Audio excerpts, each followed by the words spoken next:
Bonjour à tous et bienvenue dans Masterpiece, l'émission qui parlera de comics, livres, jeux vidéo ou films qu'il faut avoir vu, lu ou joué pour être un vrai collectionneur. Et aujourd'hui, on va parler du Batman qui rit, Les Infectés, fait par Joshua Williamson et David Marquez.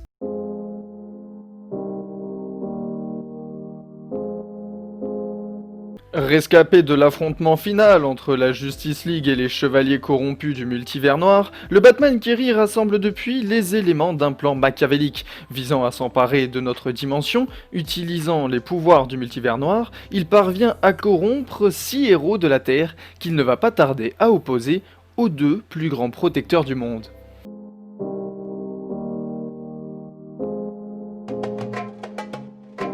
Les dessins sont incroyables, honnêtement, que ça soit l'environnement, les détails, les personnages et surtout les émotions exprimées, tout est réussi. Je trouve aussi que le fait que ce ne soit pas toujours le même dessinateur pour raconter d'autres histoires est une très bonne chose, car chacun apporte sa vision.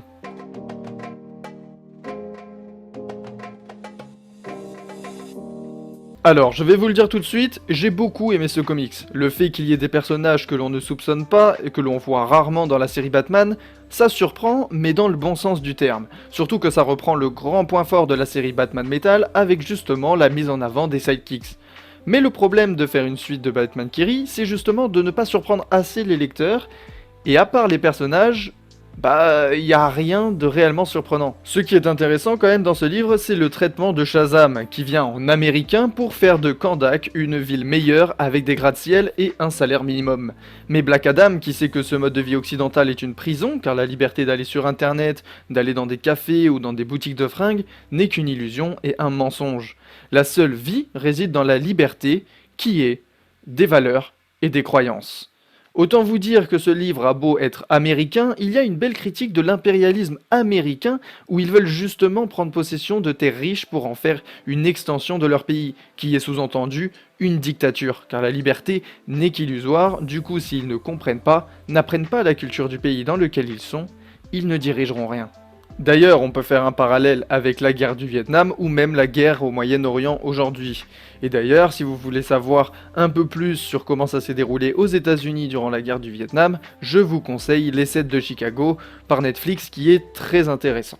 Quant au dénouement, il n'y a pas de cliffhanger ou de suspense, mais malheureusement ceci est dû à l'annonce de Death Metal qui a été annoncée à peu près en même temps que celui-ci. Alors même si le fait que ce ne soit pas Scott Snyder qui l'ait fait, on se doutait bien que la fin allait être celle qui est mise en avant. Donc DC pour moi aurait dû garder quelques secrets, mais ceci j'en parlerai plus en profondeur dans une vidéo parlant du problème des trailers. Et avant de vous parler du dénouement, je suis obligé de faire un tour des personnages. Blue Beetle, un garçon normal qui peut utiliser ses pouvoirs comme bon lui semble et qui est foncièrement bon. Boom, infecté. Supergirl, une ado avec d'énormes responsabilités, avec une vie très stricte, une fille première de la classe œuvrant pour les autres. Boom, infecté. Donna, une leader prônant la paix à tout prix, se mettant en retrait pour laisser les autres s'exprimer. Elle garde ses émotions pour elle. Boom, infecté. Gordon, ami de Batman voulant la paix et la justice dans Gotham, voulant seulement les responsables d'actes sordides payés pour les dégâts qu'ils ont causés. Boom, infecté. Hawkman, le symbole par excellence de la justice. Boom, infecté. Tout ça pour dire qu'en chacun de nous se trouve du mauvais. Nous nous contrôlons chaque jour pour que ce mauvais côté n'apparaisse pas, pour justement éviter de causer des dommages à autrui, que ça soit sur nos proches ou des gens lambda. Pourtant, il serait tellement plus simple de se laisser aller et de tout détruire. C'est d'ailleurs pour ça que la société a mis en place des règles pour justement éviter de nous exprimer comme nous sommes.